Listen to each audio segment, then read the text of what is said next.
Hey everyone, thanks for tuning in. In today's video we're going to be taking a look at this Matt Diskin Milled Flipper.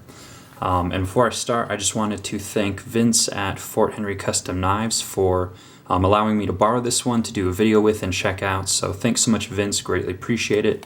You guys should check out his website if you haven't already. Alright. So again, Matt Diskin Milled Flipper.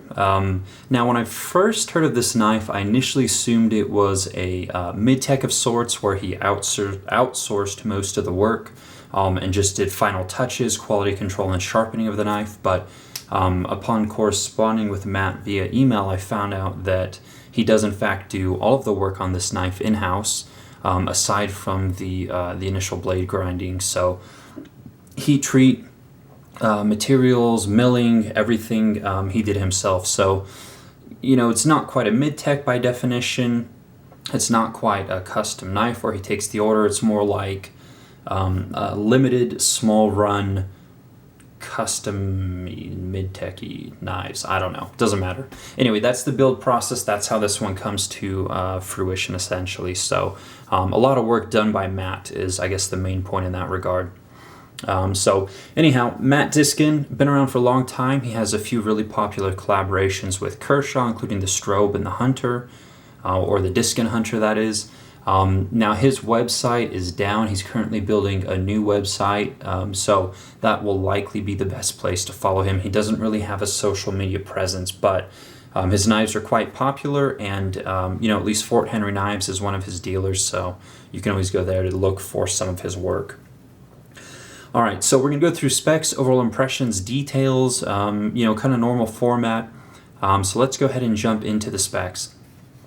So we're looking at about a 4-inch blade here, handle length of 4.83 inches, giving us an overall of 8.83. It weighs in at 5.85 ounces. The handle thickness in the pocket and so forth is 0.54 inches thick. And then the width at the widest portion here at the flipper tab is just 1.5 inches. It does use M390 blade steel. Nice big piece of M390 there. It is the titanium frame lock flipper with a stainless steel lock insert. But I guess those are the specs for the most part. It does utilize bearings, of course. So as far as my overall impressions go, if I had to describe it in as few words as possible, I would tell you that this is a very refined, rugged type of daily use knife. Excellent ergonomics and full of really interesting details that we'll get into in a little bit here. But really well made, really smooth, great action. It just has a lot of good things going for it, but I think the details are really where this knife shines. So let's get into the details now that I've shared my overall impressions for the most part. So the first facet to take a look at is probably the ergonomics in the hand.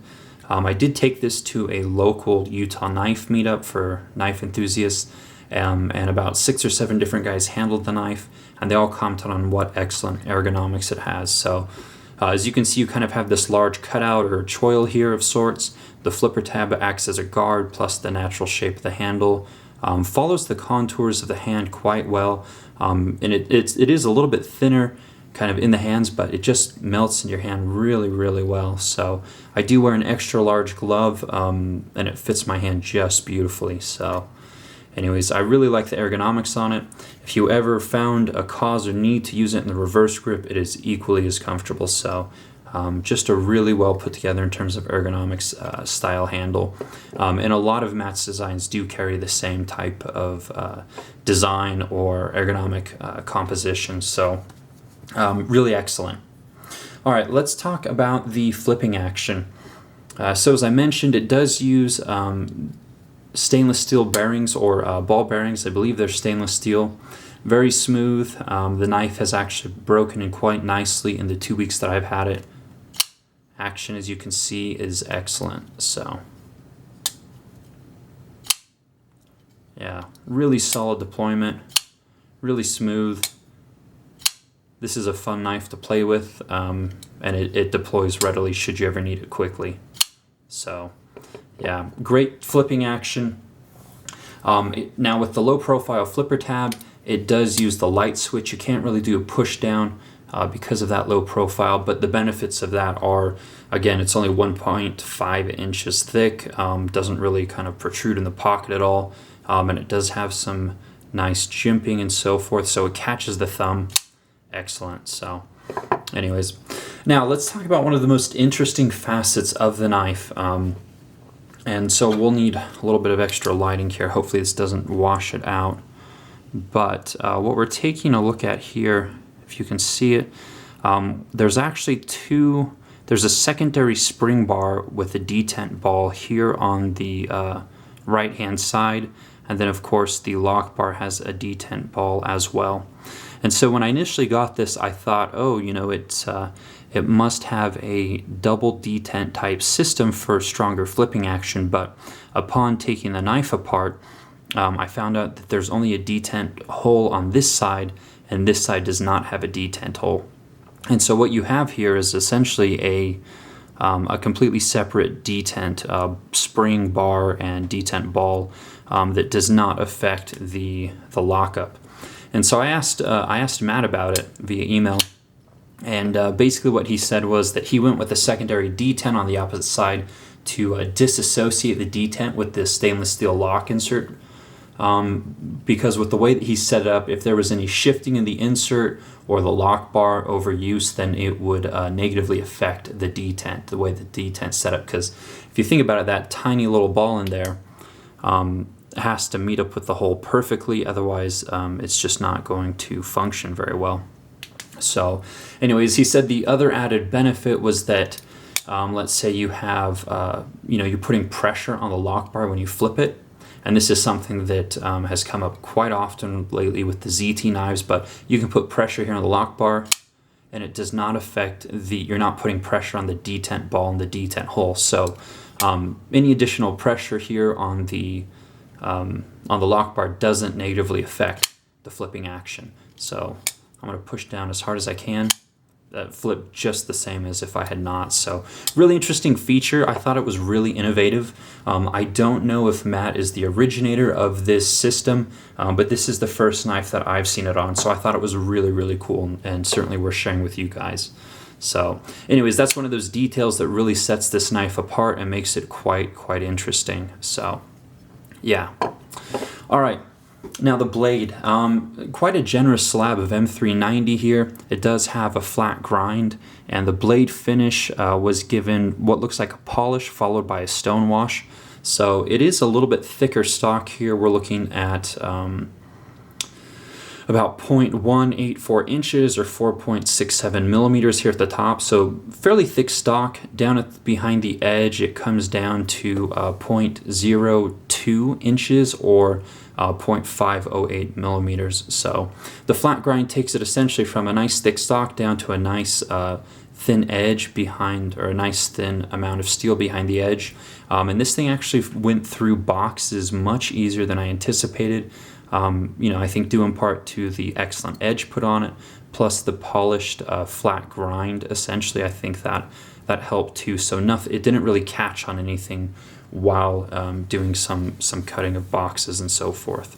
So really good performance actually for a knife with that thick a blade stock. It cut like a full flat ground blade in my use. That coupled with the ergonomics makes it a really good user. Now there is some jimping up here on top of the spine. Rather square, nice, widely spaced, provides excellent traction without digging into your thumb or cutting up your thumb at all. So excellent jimping. We already talked about the flipper tab a little bit, but again, forward cant with some jimping so that you don't lose it.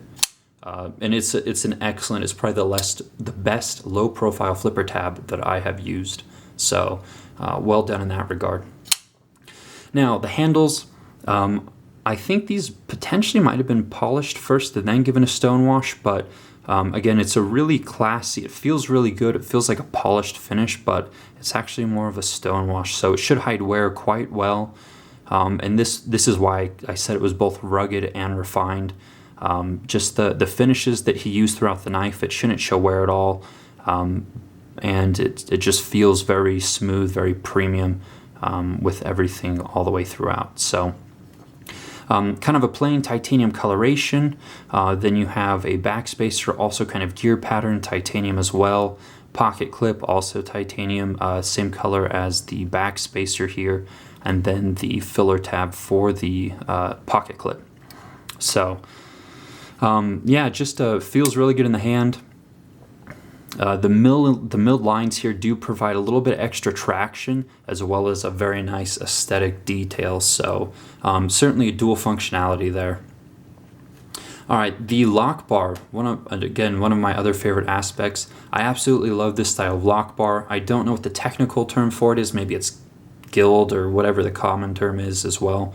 But this is something that like Pat Hammond and David Galloway have used, but you know, it takes something that could just be a plain lock bar cutout and it makes it a visual, an interesting visual aspect. So I absolutely love when makers do this on their knives. I think it's just awesome. I don't really know how to describe it beyond that.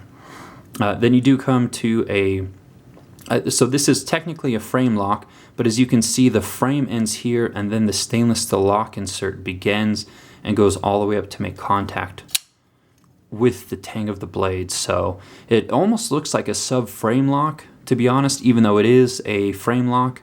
And then the way that this, essentially this thinner piece of stainless steel contacts the blade, it almost functions like a liner lock. So again, really cool. It does protrude past the edge of the lock cutout here. The stainless steel does, and so that way there's an over travel stop built in as well. So again, just a really interesting number of details there, really well executed. I think it really refines this knife to a great extent. Another cool thing is the 3 screws here that hold in the stainless steel lock insert is then mirrored on the 3 screws that hold together the butt of the knife and the backspacer. So nice flow. These were given a nice blue coloration to give it just a pop of color. So again, also really well done. You do have these custom style pivots. These are stainless steel on the pivot, on the filler tab screw, on the lock bar screw, and then on the other side of the pivot. So the satin finish of the stainless steel is a nice contrast to the handles and the backspacer, and again, just so much focus on aesthetic and presentation, as well as, you know, being essentially scratch proof to an extent. So again, going back to that rugged, that refined, very ergonomic, I guess, overall impressions of the knife. So anyhow, there were a couple accessories that were included, the first of which is an extra pocket clip, because as you can see, the pocket clip flows with the handle shape or the design, but if you took this one and you put it over here, it would essentially go this way and it wouldn't work well. So that's why he's giving you an extra pocket clip here in case you are a lefty, then it still flows with the design. So, you know, a lot of knife makers or even companies will just do a straight pocket clip that can go from left to right without having to, you know, manufacture a completely different pocket clip for lefties, but he manufactured one for that reason specifically. So again, that's really cool. Again, a nice attention to detail and design aesthetics. So pocket clip matches the shape of the handle. All right, now there was no case included, but you do get this cool belt sheath that's nylon. It does have some elastic here, so it stretches a bit, uses a button closure, and then the belt clip on the back rotates in 45-degree increments, essentially. So you can position it however you want to, should you decide to use a belt sheath. But you know, the pocket clip on this one is excellent. Great retention, and this thing sits in the pocket quite well also. So anyways, again, the knife achieves a lot of different things, and it does so really, really well. The build process is somewhere between a mid-tech and somewhere between a custom knife, meaning that the maker does them one by one, whether or not an individual specified certain things doesn't matter. But Matt actually has not made a custom order knife in over 10 years, which is quite interesting. I didn't know that was the case.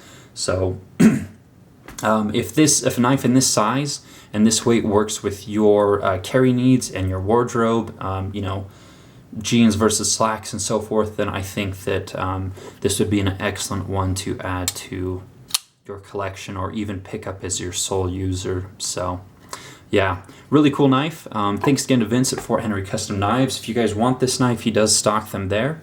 And thanks so much for watching. Comments or questions, put them down below. You can also follow me on Instagram, and I'm a co-host on the Modern Neanderthal podcast. So thanks so much for watching, guys. Take care.